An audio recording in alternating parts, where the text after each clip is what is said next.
আপনার শরীরে কি অতিরিক্ত টেস্ট মার্ক বা ফাটা দাগ দেখা দিয়েছে? অনেকের গর্ভাবস্থায় এই শরীরে যে ফাটা দাগটা সেটি দেখা যায়। অনেকের কিন্তু অতিরিক্ত ওজন বৃদ্ধির ফলেও এই ফাটা দাগটা দেখা দেয়। অনেকের কিন্তু পেটের দিক থেকে ফাটা দাগটা হয়, অনেকের কিন্তু পিঠে, ঘাড়ে অথবা বগলের সাইডেও কিন্তু এই ফাটা দাগের সমস্যাটা দেখা দেয়। গর্ভাবস্থায় বিশেষ করে এই ফাটা দাগটা কিন্তু বেশি হয়, অথবা যাদের অতিরিক্ত কোনো কারণ ছাড়াই ওজন বেড়ে যাচ্ছে, তাদের চামড়াটা প্রসারিত হতে সমস্যা হয়, ফলে কিন্তু এই যে ফাটা দাগটা এটি কিন্তু তৈরি হয়। শরীরে যে কোনো স্থানে ফেটে যাওয়ার এই সমস্যাটা শুধু মেয়েদের যে হয় তা কিন্তু না, ছেলেদেরও কিন্তু হয়।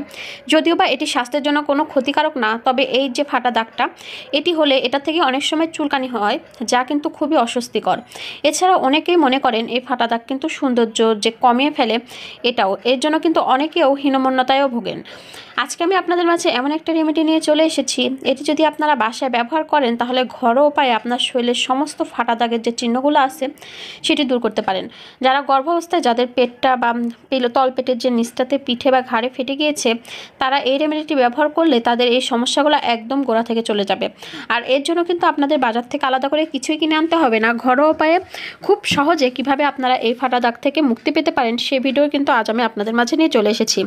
ঘরোয়া কিছু কিছু উপকরণ আছে, সেটি যদি সঠিক ব্যবহার করা যায় তাহলে অনেক কঠিন কঠিন সমস্যাও কিন্তু সমাধান করা যায়। তেমনি কিছু কিছু উপকরণ দিয়ে আজকে আমি এই রেমেডিটি বানিয়েছি। এটি আপনারা বাসায় একবার ব্যবহার করুন, আপনার শরীরে যে যে স্থানে ফাটা দাগগুলো আছে সেই স্থান থেকে কিন্তু ফাটা দাগগুলো একদম চলে যাবে। তো প্রথমে আমি দেখতে পেয়েছেন একটা পেঁয়াজ নিয়ে নিয়েছিলাম, আর এরপরে যেটা করব সেটা হলো একটা বাটি নিয়ে নেব। আর এখানে আমি আগে থেকে যে পেঁয়াজটা নিয়ে নিয়েছিলাম সেই পেঁয়াজটা আমি খোসা সহ ধুয়ে তারপর ছিলে নিয়েছি। আবার বলে দিচ্ছি, খোসা সহ ধোয়ার পরে কিন্তু আমি ছিলে নিয়েছি। ছিলে নেওয়ার পরে কিন্তু এটি আর ধোয়া যাবে না।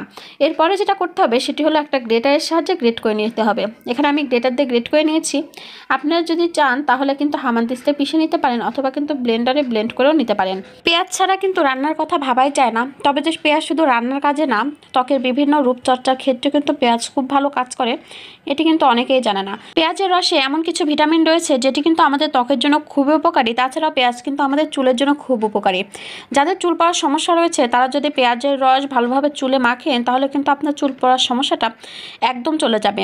আর তাছাড়াও যাদের ত্বকে অতিরিক্ত দাগের সমস্যা রয়েছে তারা যদি কিছু পদ্ধতিতে পেঁয়াজের রস মাখেন তাহলে কিন্তু আপনার সেই দাগের সমস্যাগুলো চিরতরে দূর হয়ে যাবে। তো এখানে কিন্তু আমি একটি পেঁয়াজ গ্রেট করে নিয়েছি, আর গ্রেট করে নেওয়ার পরে পেঁয়াজের যে ছাপাটা আছে এটার থেকে পেঁয়াজের যে রসটা সেটি কিন্তু বের করে নিতে হবে। এইখানে দেখতে পাচ্ছেন আমি কিন্তু মিডিয়াম সাইজের একটা পেঁয়াজ কিন্তু গ্রেট করে নিয়েছি এলাম, আর পেঁয়াজ থেকে পেঁয়াজের যে রসটা আছে সেটি কিন্তু আমি এবার চাপ দিয়ে বের করে নিব। এখানে একটা কথা বলে রাখছি, এখন যেহেতু বাজারে নতুন পেঁয়াজ উঠে গিয়েছে, নতুন পেঁয়াজে কিন্তু পেঁয়াজের রসটা বেশি পরিমাণে থাকে, আর পুরাতন পেঁয়াজে কিন্তু রসের পরিমাণটা খুবই কম হয়। আপনাদের হাতে নাগালে যদি নতুন পেঁয়াজটা থাকে তো সেক্ষেত্রে কিন্তু সেটা দিয়ে দিতে পারেন। তো এখানে দেখতে পাচ্ছেন অবশিষ্ট কিন্তু আমার পেঁয়াজের যে ছাপাগুলো আছে, আপনারা চাইলে কিন্তু এটার সঙ্গে কিছুটা পরিমাণে নারকেল তেল এবং মধু মিশিয়ে আপনার মুখে মাখতে পারেন।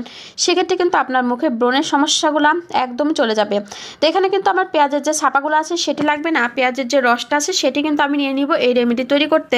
তো এখানে আমি আগের থেকে যে পেঁয়াজের রসটা রেখে দিয়েছিলাম তার মধ্যে এবার দিয়ে দিব হাফ চা চামচ পরিমাণে রান্না করার যে হলুদটা আছে সেটা। এখানে আমি বাসায় রান্না করার যে হলুদটা আছে সেটি দিয়ে আপনাদেরকে দেখিয়ে দিয়েছি। আপনাদের হাতে নাগালে যদি কাঁচা হলুদ বা যদি শুকনা গুঁড়া করা হলুদ যদি আপনাদের থাকে সেক্ষেত্রে কিন্তু অবশ্যই সেটা দিয়ে দিবেন। কাঁচা হলুদ কিন্তু ত্বকের জন্য বেশি উপকারী। কাঁচা হলুদটা যদি হয় সেক্ষেত্রে কিন্তু সেটির উপকারিতা আরও বহুগুণে বেড়ে যায়। কাঁচা হলুদ দেওয়ার ফলে আপনার ত্বকের উপর থেকে যে দাগগুলো আছে সেটি চলে যাবে, তার সঙ্গে আপনার ওই স্থানের যে চুলকানির সমস্যাটা আছে সেটিও কিন্তু দূর করে দেবে। কাঁচা হলুদ যে শুধু ত্বকের ফাটা দাগ দূর করতে সাহায্য করে তা কিন্তু না, ত্বক ফর্সা করতেও কিন্তু কাঁচা হলুদ খুব ভালো কাজ করে।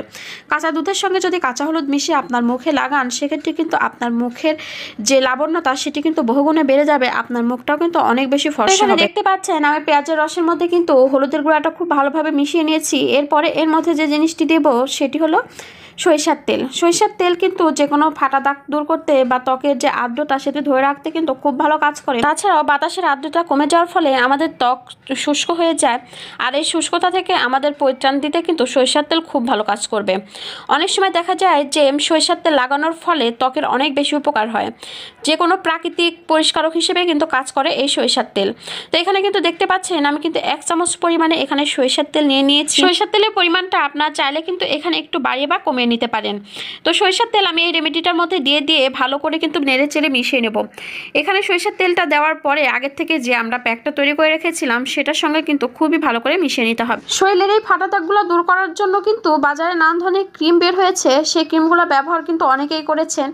এগুলো ব্যবহার করার পরে দেখা যায় যে কিছুদিন পরে কিছুটা পরিমাণে দাগ কিন্তু কমে যায়, আবার 2-1 দিন যদি বাদ দেওয়া যায় সেক্ষেত্রে কিন্তু সেই দাগগুলো আরও বেশি গভীরভাবে ফিরে আসে। আবার অনেকের ক্ষেত্রে দেখা যায় যে নানান রকম ক্রিম কিনেও কিন্তু কোনো কাজ হয় না, তারা কিন্তু এই রেমেডিটি একবার জন্য হলেও বাসায় বানিয়ে দেখতে পারেন। আপনাদের কিন্তু বাজার থেকে আর কোনো ক্রিম কিনে ব্যবহার করতে হবে না। এই রেমেডিটি লাগানোর ফলে কিন্তু আপনার শরীরে যে স্থানে ফাটা দাগের সমস্যাগুলো আছে সেই স্থান থেকে কিন্তু ফাটা দাগের সমস্যাগুলো একদম চিরতরে চলে যাবে, আর কখনো কিন্তু ফিরে আসবে না। ক্রিম লাগানোর পরে যদি সেই সমস্যাটা দূর হয় তাহলে কিন্তু সেটা আবার ফিরে আসে, কিন্তু এই রেমেডিটি লাগানোর ফলে যদি আপনার সেই ফাটা দাগের সমস্যাটা কমে যায় সেক্ষেত্রে কিন্তু আপনার ফাটা দাগের যে সমস্যাটা সেটি কিন্তু একদমই আসবে না।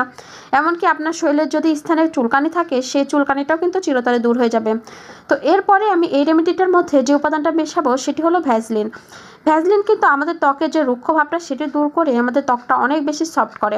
এখানে আপনারা যে কোনো কোম্পানির মেরিল বা ভ্যাসলিন দিয়ে দিতে পারেন, এতে কিন্তু কোনো সমস্যা নাই। আর এখানে কিন্তু ভ্যাসলিনের পরিমাণটা খুবই সামান্য লাগবে, আপনারা 1 চিমটি পরিমাণেও বলতে পারেন। এখানে কিন্তু আমি 1 চামচের 1 ভাগ পরিমাণে কিন্তু এখানে ভ্যাসলিন দিয়ে দিয়েছি। আর ভ্যাসলিনটা যেহেতু একটু চটচটে হয়ে থাকে তো সেক্ষেত্রে কিন্তু ভ্যাসলিনটা দিয়ে দেওয়ার পরে অবশ্যই খুব ভালো করে মিশিয়ে নিতে হবে। ভেজলিন দেওয়ার পরে খুব ভালো করে নাড়তে হবে যাতে করে ভেজলিনটা দলা পাকিয়ে না থাকে। ভেজলিনটা অনেক সময় দেখা যায় যে জমাট বেঁধে থাকে, যার ফলে কিন্তু ভালোভাবে মিশতে চায় না। তো সেক্ষেত্রে কিন্তু অবশ্যই ভালো করে নেড়ে নেড়ে মিশিয়ে নিতে হবে। যত সময় না পর্যন্ত এই রেমেডির মধ্যে মিশে যাচ্ছে তত সময় পর্যন্ত কিন্তু অনবরত এটি নেড়ে যেতে হবে। তো আমি চামচের সাহায্যে যেভাবে নেড়ে মিশিয়ে নিচ্ছি আপনারাও কিন্তু সেমভাবে নেড়ে চেড়ে মিশিয়ে নেবেন। যে কোনো রেমেডি বানানোর ক্ষেত্রে সবগুলো উপাদান কিন্তু খুব ভালোভাবে মিশিয়ে নেওয়াটা অনেক জরুরি। তো এখানে কিন্তু আমার যে প্যাকটা এটি কিন্তু প্রায় তৈরি হয়ে গিয়েছে। এর মধ্যে কিন্তু আরও একটি বিশেষ উপাদান দিয়ে দিতে হবে, এটি দেওয়া দিলে কিন্তু এই রেমেডিটি 100 ভাগ কাজ কখনোই করবে না, সেই উপাদানটাই কিন্তু সবথেকে বেশি জরুরি। তো এখানে আমি যে উপাদানগুলো দেখিয়েছি সবগুলো উপাদানই কিন্তু আমাদের বাসায় সবসময় পাওয়া যায়। আশা করছি এই রেমেডিটি বানাতে কিন্তু আপনাদের আর আলাদা করে কিছু কিনে আনতে হবে না, ঘরোয়া উপায়ে কিন্তু আপনার এই কঠিন সমস্যাটা আপনারা সমাধান করতে পারবেন।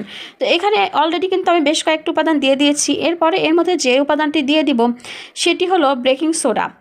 এখানে আমার হাতে দেখতে পাচ্ছেন আমি কিন্তু বেকিং সোডা নিয়ে নিয়েছি। বেকিং সোডা আমি ঠিক কতটুকু পরিমাণে দিয়ে দেবো সেটাও কিন্তু আপনাদেরকে দেখিয়ে দিচ্ছি। বেকিং সোডা কিন্তু যে কোনো দাগ দূর করতে বা যে কোনো ময়লা পরিষ্কার করতে কিন্তু খুব ভালো কাজ করে। এখানে আপনারা যদি বেকিং সোডা দেন তাহলে কিন্তু আপনার ফাটা দাগটা খুব সহজে চলে যাবে। এখানে আপনারা যে কোনো কোম্পানির বেকিং সোডা কিন্তু দিয়ে দিতে পারেন, আর এর পরিমাণটা কতটুকু সেটা কিন্তু আমি আপনাদেরকে দেখিয়ে দিচ্ছি। এখানে কিন্তু আমি 1/2 চামচেরও কম পরিমাণে মানে অর্থাৎ খুবই অল্প পরিমাণে কিন্তু বেকিং সোডাটা দিয়ে দিয়েছি। আর এটা দেওয়ার পরে কিন্তু ভালো করে নাড়তে হবে, নাড়তে নাড়তে দেখবেন এর কালারটা কিন্তু চেঞ্জ হয়ে যাবে। যত সময় না পর্যন্ত পুরোপুরিভাবে এর কালারটা চেঞ্জ হচ্ছে তত সময় পর্যন্ত কিন্তু এটি ভালোভাবে নেড়ে চেড়ে একটা ক্রিমি বা একটা ফ্রমি ভাব নিয়ে আসতে হবে। যত সময় না পর্যন্ত এটি পুরোপুরি কালার চেঞ্জ হয়ে যাবে তত সময় পর্যন্ত কিন্তু অনবরত এটি নেড়ে চেড়ে মিশিয়ে নিতে হবে। এটি নেড়ে চেড়ে ভালোভাবে মিশিয়ে নিলেই কিন্তু আপনার যে রেমেডিটা সেটি কিন্তু একদমই তৈরি হয়ে যাবে। তো এই পর্যায়ে দেখতে পাচ্ছেন আমি বেশ কিছু সময় নাড়ার পরে কিন্তু আমার যে রেমেডিটা সেটির কালার কিন্তু চেঞ্জ হয়ে গিয়েছে। এই পর্যায়ে বুঝে নিতে হবে আমাদের রেমেডিটা একদম তৈরি হয়ে গেছে। এবারে ব্যবহার বিধি কিন্তু আপনাদেরকে দেখিয়ে দেবো। এই রেমেডিটা আপনারা গোসল করার আগে ব্যবহার করবেন, আর এটি ঠিক কতটা মিহি বা কতটা মসৃণ হয়েছে সেটিও কিন্তু আমি আপনাদের হাতের সাহায্যে দেখিয়ে দেবো। এটি কিন্তু একদমই দানা দানা থাকবে না, একদম কিন্তু মসৃণ হয়ে যাবে। তো এখানে আপনাদের যেটা করতে হবে আপনার শরীরে যে স্থানটাতে ফাটা দাগ হয়েছে সেই স্থানটাতে আগে হালকা কুসুম গরম পানি দিয়ে ভালো করে ধুয়ে সেই স্থানটা শুকিয়ে তারপর কিন্তু এই রেমেডিটা আমি ঠিক যেভাবে দেখিয়ে দিচ্ছি হাতের উপরে ঠিক সেমভাবে কিন্তু আপনার শরীরের যেই স্থানে ফাটা দাগের সমস্যাটা হয়েছে সেই স্থানে কিন্তু লাগিয়ে নিতে হবে। এটি গোসলের আগে লাগিয়ে রাখবেন এবং লাগানোর পরে 1 থেকে 2 ঘন্টা আপনার শরীরে রেখে দিবেন, তারপরে আপনারা গোসল করে নেবেন। এভাবে যদি আপনারা কয়েকদিন এই যে রেমেডিটা দেখালাম এটি আপনারা ব্যবহার করেন তাহলে আপনাদের যাবতীয় ফাটা দাগের সমস্যা দূর হয়ে যাবে। আমি হাতের সাহায্যে ঠিক যেভাবে আস্তে আস্তে স্ক্রাব করে নিচ্ছি বা মাসাজ করে করে ঘষে নিচ্ছি ঠিক সেমভাবে কিন্তু আপনার শরীরে ফাটা দাগের স্থানগুলোতে এভাবে মাসাজ করে নিতে হবে। এটি ছেলে মেয়ে উভয়ে ব্যবহার করতে পারেন, এমনকি ছোট বড় সবাই কিন্তু এই রেমেডিটি ব্যবহার করতে পারেন। এই রেমেডিটি বানাতে যেহেতু আমি কোনো বাইরের জিনিস ব্যবহার করিনি বা কোনো কেমিক্যাল যে জিনিসগুলো থাকে সেটি ব্যবহার করিনি, তো সেক্ষেত্রে কিন্তু ত্বকের কোনো ক্ষতি হবে না। এটা ছোটরা ব্যবহার করতে পারেন, এতে কিন্তু কোনো সমস্যা নাই। ছেলে মেয়ে উভয়ে এই রেমেডিটি ব্যবহার করবেন, দেখবেন আপনার শরীরে যে কোনো ফাটা দাগের সমস্যা একদম গভীর থেকে দূর হয়ে গিয়েছে। হয়েছে আর কখনোই কিন্তু এই ফাটা দাগের সমস্যাটা ফিরে আসবে না। এভাবে সপ্তাহে 2 থেকে 3 দিন ব্যবহার করুন।